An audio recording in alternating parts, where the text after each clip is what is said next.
I thought our guys started the game with, very, very good energy. Outside, like maybe the last 45, 50 seconds of that second quarter to close out the half, I thought we played, very well defensively. And we played consistently for longer stretches, which was great to see.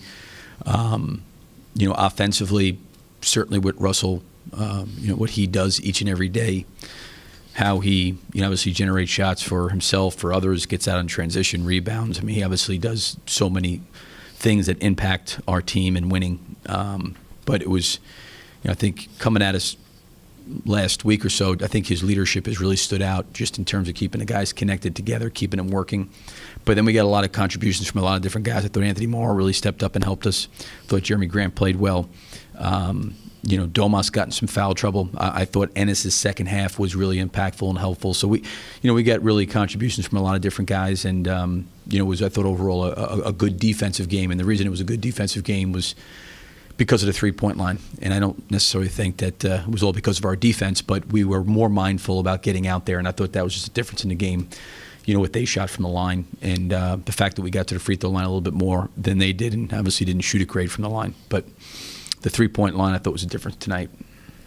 Coach, you guys are coming off the road, long road trip, played guys big minutes in overtime last night. What did you think about the way that they responded, especially to start the game? I thought we came out with a lot of energy. Like I said, it was a back-to-back for both teams. And those are hard. I don't think anybody really understands what these guys put themselves through physically, just night after night. And for us, having a back-to-back day off, back-to-back, I mean, that's hard. And you would think that a game like tonight, we'd have some energy slippage and some of those things. But I thought we came out with a lot of energy and played well, really, for the entire game, which was great. Billy, Russell in the previous two games combined had, I think, 36 free throw attempts.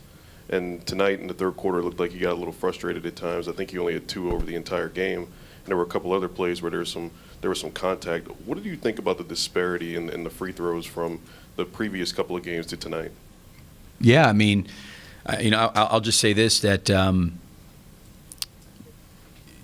Detroit is not a team that fouls a lot and puts teams to the free throw line. So I think you have to take that in consideration on a night like tonight. But clearly there was drives to the basket, in my opinion, that could have easily been, whistled for him to go to the free throw line. They look like a lot of contact. To your point, Russell's always been a guy throughout his career that's generated an enormous amount of free throws. But I think coupled with the fact that Detroit they don't send teams to the free throw line as much, you would expect in a game like tonight his free throws to be down, but I don't think is down as much as they were. Coach, posting Morrow up as much as you did tonight, was that something that was in the game plan, or was that something that just kind of happened in the flow of the game? No, I think I give Russell credit on that. I mean, just the recognition. He was trying to run some wide pin downs for him, and they were top locking him, and Russell had great awareness and threw the ball over the top and got him on some post-ups. He did a really, really good job. I've always said this about Russell. He does a great job managing the game, figuring out what's going on. I use the word manipulate. I don't mean that in a negative way, but he kind of manipulates what's going on. He sees what's going on, tries to exploit different things. And he did that. I think when Anthony was out there, he was able to see that Ish Smith was on him, and he tried to run some wide pin downs, and Ish Smith, top locked him, got on the top side, and he was able to find him over the top. But I think Russell's got really, really good awareness when it comes to those kind of things. Billy, you guys were going, especially late, but really throughout the game, you guys were going to pick and roll a lot tonight, and it seemed to be working pretty well. What made that so successful for you guys? I think it was the movement on the baseline and what they were doing. They were really, really pulling off of the weak side, and we were starting Domas and Joffrey and even Jeremy in different areas of the floor, and then we were kind of flooding one side, and it kind of took away maybe the help that was there to when the play initiated. And then Russell, I think, had some options. One time he found Jeremy and a slip to the basket on a backdoor dunk. Another time he found Victor in the corner for a three. He found Amo. He got, obviously, Ennis rolling several times. He got the ball to Steven. I thought he really sprayed it around a lot. And then they kind of switched their coverage and tried to push him away from where he was going there. And but outside of that, that's what I'm talking about, like where he just can kind of manipulate the floor.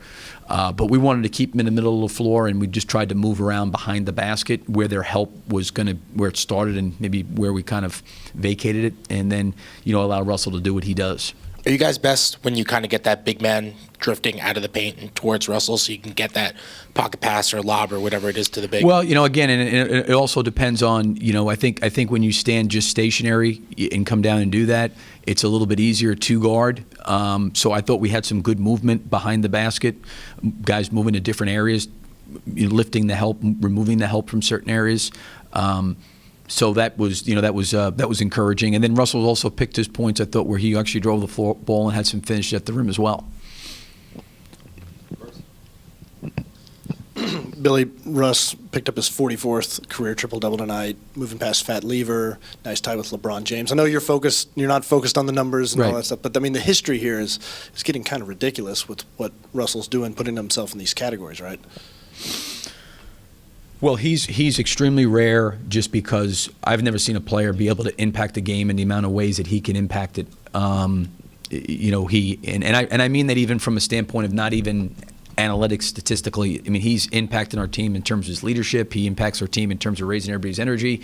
He raises our team when we're down, that resiliency to kind of fight back. He just has that. But, what he does in games, I think it's just an incredible,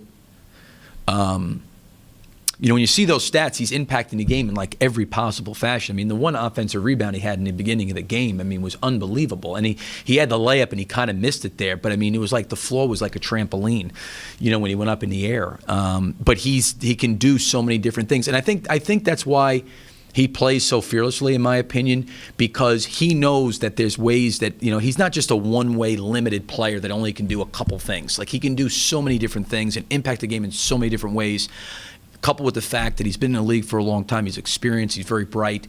But to put up those numbers, to your point, the categories that, and the people that are in that category, he's a Hall of Fame player. That's really what he is. He's a Hall of Fame player, and it's really remarkable what he's doing. I'm really, it's one of those things as a coach, you feel very, very blessed and fortunate to be able to work with someone like that every single day just because he takes it so serious and he cares so much about the team and winning. It is remarkable what he's been able to do. Billy, when you talk about the last week or so and seeing his leadership and that really standing out, what do you see when you're talking about those things? Well, I think it's the one thing I would say with Russell is that, he's not perfect. He makes mistakes. And I think as a leader, you got to be willing to say, that was my fault. I made a mistake. But I also think he tries to raise everybody's level of play. He tries to inject confidence. He tries to, when things aren't going well, get guys going. And I think for him, it's been, probably a journey for him in his career, leadership-wise, and figuring out what works and what doesn't work for him and different players. But it's, I think, holding our team to a high standard, a high level of expectation about how we want to go out there and play. And like I said, Russell, the rest of our team, myself, none of us are perfect.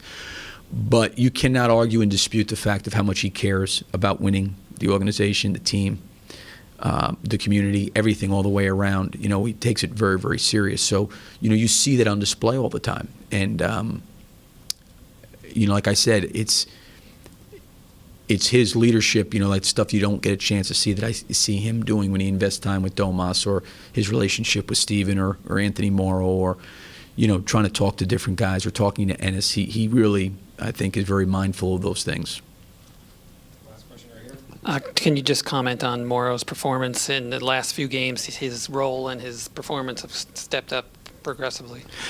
You know what? Like Anthony, if you look at his shooting percentage this year, it hasn't been very good and hasn't been very good from three, and I probably blame myself more for that because of his minutes being so erratic, and I think a lot of times getting in late in games or in second half or third quarters, it's hard to come off the bench, and even as great of a shooter as he is, to do that.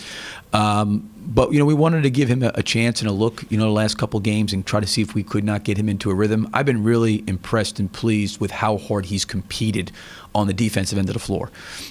He had a hard cover tonight in Caldwell Pope, and I thought he did a really, really good job.